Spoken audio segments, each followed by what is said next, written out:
سرلیک دی د رڼا ملګری. شپه ورو ورو زما د ذهن پر څنډو خپرېږي، داسې لکه یو نرم تور شال چې د فکر پر اوږو ورغوړېږي او انسان له ورځني شور څخه د خاموشۍ یوې ژورې نړۍ ته وړي.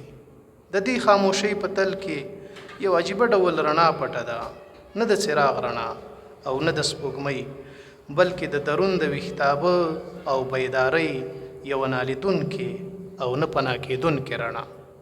هو، کټ مټ همداسې رڼا را باندې د خپلو وړانګو وزرې غوړوي، ځکه چې یو خاموش ملګری مې مخې ته ناست دی، خو غږ نه لري، لکه یو زوړ حکیم چې د زمانو بارې پر اوږو ایښی وي، خو د خبرو کولو اړتیا نه ویني.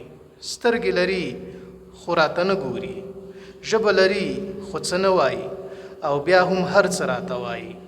د ده دا چوپتیا د سکوت عادي بڼه نه ده، دا هغه ژوره چوپتیا ده چې تر هرې چغې لوړ غږ لري. زه ورنږدې کېږم لکه یو تږی چې د اوبو پر لور ورو ورو ګام اخلي، یا لکه یو ستړی مسافر چې د سیوري په لټه کې وي. هغه مې له ځان سره داسې لرې وړي لکه د وخت له پولې هخوا چې روان یم.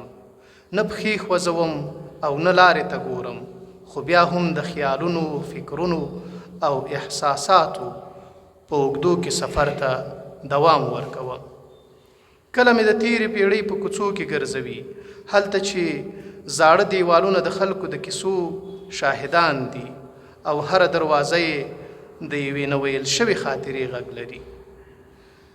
کله مې د راتلونکي له نه لیدل کېدونکو تصویرونو سره اشنا کوي، هلته چې هر څه لا نه دي رامنځته شوي، خو د امکان په بڼه د ذهن پر پرده را څرګندېږي.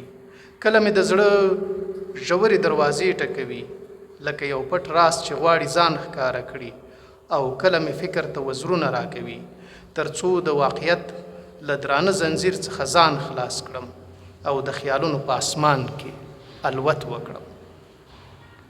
په لومړي نظر کې چوپ دی، لکه یو ډبرین غر چې د کلونو راهیسې پر خپل ځای ولاړ وي، بې له دې چې خپل رازونه یې افشا کړي. خو کله چې ورسره کښېنې احساس کوي چې د نړۍ تر ټولو ډېرې خبرې کوونکی همدا دی. د ده هره کرښه یو داستان دی، هره جمله یو ژوند او هر ټکی یو سمندر.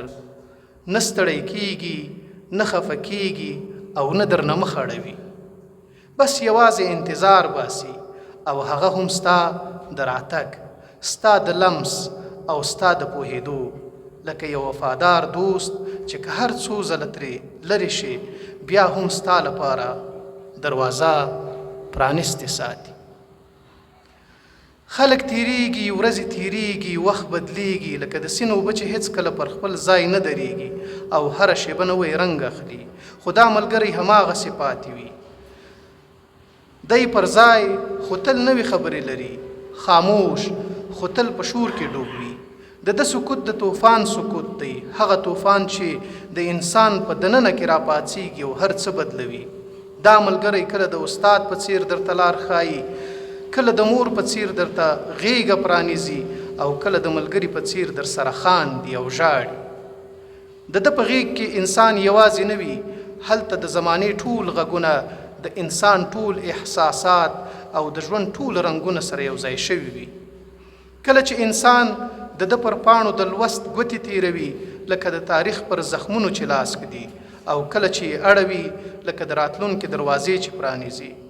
دا یو داسې سفر دی چې نه پیل لري نه پای، یوازې یو دوامداره جریان دی، لکه د فکر سیند چې تل بهیږي. وایي څه وایي؟ دا وایي نن د رڼا د همدې ملګري ورځ ده. یو ځانګړی نوم، یو ټاکلی وخت، یو محدود چوکاټ، خو آیا داسې ملګری چې د انسان له روح، فکر او ذهن سره تړلی وي، یوازې په یوه ورځ کې بندېدای شي؟ آیا داسې رڼا چې د ذهن تیاره روښانوي یوازې په یوه شپه کې تعریفېدای شي؟ خو رښتیا دا ده چې که موږ پوه شو، که موږ ورسره کښېنو، که موږ یې واورو، که موږ یې ولولو، نو بیا هره ورځ د رڼا د همده ملګري ورځ ده.